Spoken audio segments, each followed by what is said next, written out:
صبح شام کے اذکار، پروٹیکشن کی دعائیں. آپ میں سے کس کس کے پاس ایاک نستعین کتاب ہے؟ الحمدللہ کافی لوگوں کے پاس ہے. جس کے پاس نہیں، اگر آج آئی بھی ہے تو ضرور لے لیں. اور انگلش میں بھی ہے، اس میں ٹرانسلیٹریشن کی ہوئی ہے. اگر عربی نہیں پڑھ سکتے بچے تو ان کو انگلش میں پڑھنی آ جائے تو وہ بچوں کو ضرور ساتھ ساتھ سکھائیں. ہر ماں خود اپنے پڑھنے کے ساتھ اپنے بچوں کو بھی سکھائے. تو اگر زبانی یاد نہیں تو دیکھ کے پڑھ لیجئے. انشاءاللہ جب آپ پروٹیکشن کی دعائیں پڑھیں گے تو آپ نظر سے، حسد سے اور بہت سے شر سے بچ جائیں گے. ٹھیک ہے نا؟ ایسا نہیں کہ لوگوں کی نظر تیز ہوتی ہے، ایسا ہے کہ ہمارے اوپر پروٹیکشن وال نہیں ہوتی کیونکہ ہم اذکار نہیں کرتے. اور پھر آپ دیکھیے کہ اگر کوئی شخص آپ میں سے جیسے بزرگ خواتین ہیں جن پہ بچوں کی، چھوٹے بچوں کی ذمہ داری نہیں یا گھر کے بہت سارے کام کاج نہیں، تو وہ فجر کی نماز سے سورج طلوع ہونے تک بیٹھے رہے مصلی پر. کیونکہ رسول اللہ صلی اللہ علیہ وسلم نے فرمایا جو شخص صبح کی نماز جماعت کے ساتھ ادا کرے پھر بیٹھا اللہ کا ذکر کرتا رہے یہاں تک کہ سورج نکل آئے، پھر 2 رکعتیں پڑھے اشراق کی، یعنی اس کے لیے ایک حج اور عمرے کا ثواب ہے. کوئی معمولی اجر ہے؟ کتنا بڑا اجر کما لیتے ہیں وہ لوگ جو تھوڑا صبر سے بیٹھے رہتے ہیں فجر کے بعد اور نفل پڑھ کے اٹھتے ہیں، اور 2 رکعتیں ہی پڑھنی ہوتی ہیں. تو انسان کا دل، اس کی روح، یہ سیراب ہو جاتے ہیں ان اعمال سے جو ابھی تک میں نے آپ کو بتائے. آپ کے لیے خیر و برکات کے دروازے کھل جاتے ہیں، دنیا اور آخرت میں سلامتی کا ذریعہ ہے، عظیم اجر و ثواب کا ذریعہ ہے، شر کے آنے سے پہلے، تکلیف کے آنے سے پہلے، واقع ہونے کے بعد اسے ہٹانے کا ذریعہ ہے. یہ دعائیں، یہ جو میں بتا رہی ہوں نا پروٹیکشن کی دعائیں جو ہیں، رب کے سامنے فقر اور عاجزی کا اظہار بھی ہے، اللہ تعالیٰ کی نعمتوں کا اعتراف بھی ہے. اور یہ ایسے ہی ہے جیسے کوئی دشمن سے بچنے کے لیے اپنے آگے کوئی وال کھڑی کر لے. تو انشاءاللہ اگر ساری نہیں بھی پڑھ سکتے تو معوذتین، بسم اللہ الذی لا یضر، اعوذ بکلمات اللہ التامات من شر ما خلق، اور کچھ اور مختصر دعائیں پڑھ کے اپنے اوپر بھی پڑھیں اور بچوں کو بھی پڑھنا سکھائیں. اس کے بعد کیا کریں گے یہ بتائیے؟ تلاوت کریں، چاہے تھوڑی سی کیوں نہ کریں. اور اگر میں سمجھتی ہوں بچوں کے اسکول جانے کا وقت ہوتا ہے تو اپنی تلاوت کا وقت نہیں رہتا، پھر آپ کیا کریں؟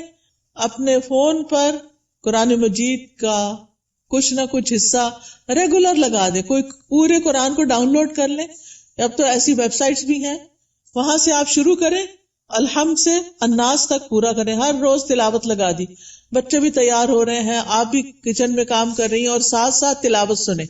کیوں؟ ان الذین یتلون کتاب اللہ واقاموا الصلاۃ وانفقوا مما رزقناہم سرا وعلانیۃ یرجون تجارۃ لن تبور.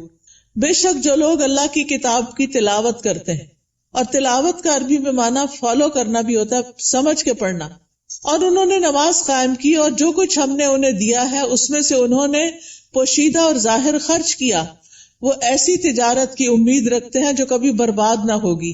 یہ لوگ اللہ کے ساتھ ایک بزنس کر رہے ہیں. یہ چیزیں یہ پڑھتے ہیں، تلاوت کرتے ہیں، قرآن پڑھتے ہیں، لوگوں پہ خرچ کرتے ہیں، تو یہ اللہ کے ہاں ایسا اجر، اتنا پروفٹ پائیں گے کہ سوچ بھی نہیں سکتے، تاکہ وہ انہیں ان کے اجر پورے پورے دے اور اپنے فضل سے انہیں زیادہ بھی دے. بے شک وہ بے حد بخشنے والا نہایت قدردان ہے. تو پیاری بہنوں، تلاوت کو نہیں چھوڑنا، چاہے ایک صفحہ ہی کیوں نہ ہو، ایک ربع ہی کیوں نہ ہو، ہاف جز کیوں نہ ہو، ایک پارہ کیوں نہ ہو. میرے ایک بہنوئی تھے، فوت ہو گئے، اللہ تعالیٰ ان پہ رحم فرمائے. وہ چاند کی پہلی تاریخ کو پہلا سپارہ پڑھتے اور آخری کو آخری سپارہ پڑھتے، اور اس طرح ہر مہینے پورا قرآن ختم کر لیتے. تو جن لوگوں کی بہت زیادہ مصروفیات ہیں، ریٹائرڈ لائف گزار رہے ہیں، ان کو کیا کرنا چاہیے؟ قرآن کی تلاوت زیادہ کرنی چاہیے، کیونکہ قرآن جو ہے یہ غموں کا علاج ہے، شفا ہے، سکون کا ذریعہ ہے، اس لیے اس کو نہیں چھوڑنا. ایک حرف پڑھنے کا کتنا اجر ہے؟ 10 گنا. ایک حرف الف پڑھیں گے تو 10 نیکیاں، لام پڑھیں گے تو 10 نیکیاں، میم پڑھیں گے تو 10 نیکیاں. کیا کوئی اور کام کرنے سے اتنا پروفٹ آپ گین کر سکتے ہیں؟ نہیں.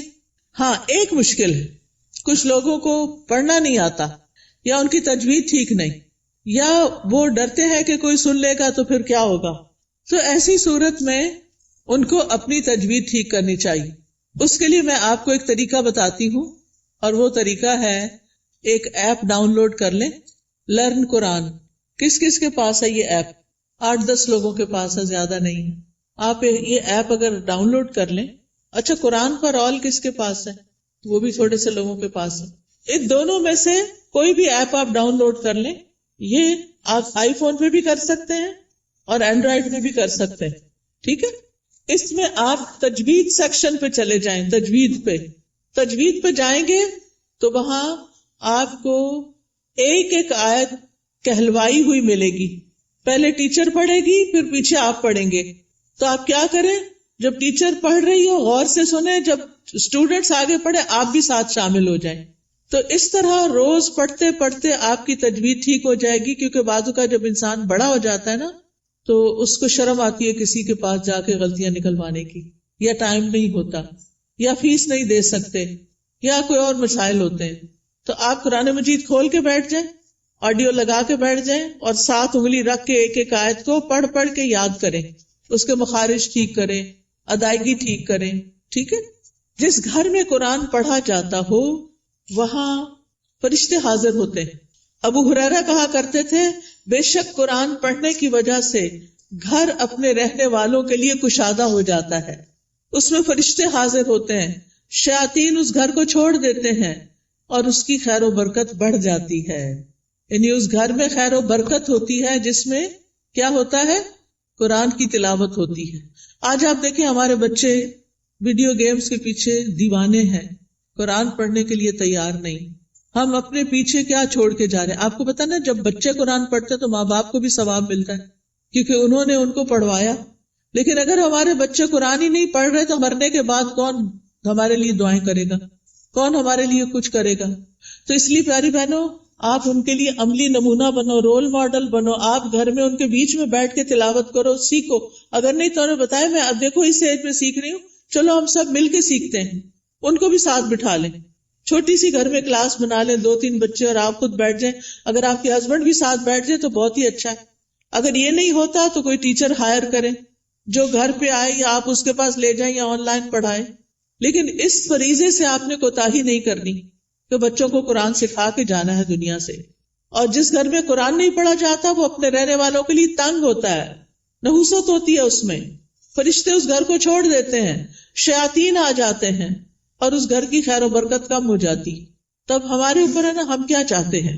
قرآن مجید صرف موبائل سے نہیں پڑھیں، وہ بھی ٹھیک ہے اگر نسخہ نہیں ہے آپ کے پاس، لیکن مصحف ہونا چاہیے. اور مصحف کو اپنے سرانے رکھا کریں. سرانے سے مطلب بیڈ سائڈ ٹیبل ہے نا، وہاں رکھا کریں.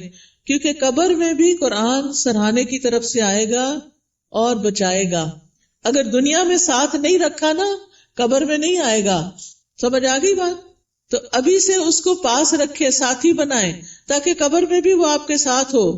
حدیث میں آتا ہے، آدمی کو جب اس کی قبر میں لایا جاتا ہے تو فرشتہ اس کے سر کی طرف سے عذاب دینے کے لیے آتا ہے، تو تلاوت قرآن اسے دور کر دیتی ہے. قبر میں عذاب نہیں دینے دیتے، وہ کہتے پیچھے جاؤ. جب فرشتہ سامنے آتا ہے تو صدقہ اسے دھکیل دیتا ہے. جب پاؤں کی طرف آتا ہے تو مساجد کی طرف جانا اس کو دھکیل دیتا ہے. ٹھیک ہے، پھر آپ دیکھیے کہ تلاوت کر لی آپ نے، تو آپ اب اٹھ کے 2 نفل پڑھ لیں اگر آپ نے پہلے نہیں پڑھے تلاوت سے، ورنہ فجر کی نماز پڑھ کے تلاوت شروع کر دیں اور پھر اشراق کے نفل پڑھ لیں. تو ٹائم بھی پاس ہو جائے گا، حج عمرے کا ثواب بھی ملے گا. یہ 2 نفل جو ہیں سارے جوڑوں کا صدقہ ہے. میں اکثر لوگوں کو بتاتی ہوں، اگر آپ کے جسم میں آپ کو جوائنٹس پین ہے تو آپ یہ تجربہ کر کے دیکھیں، اپنے سارے جوڑوں کا صبح صبح صدقہ دیں، 2 نفل پڑھیں، آپ کی تکلیف دور ہو جائے گی.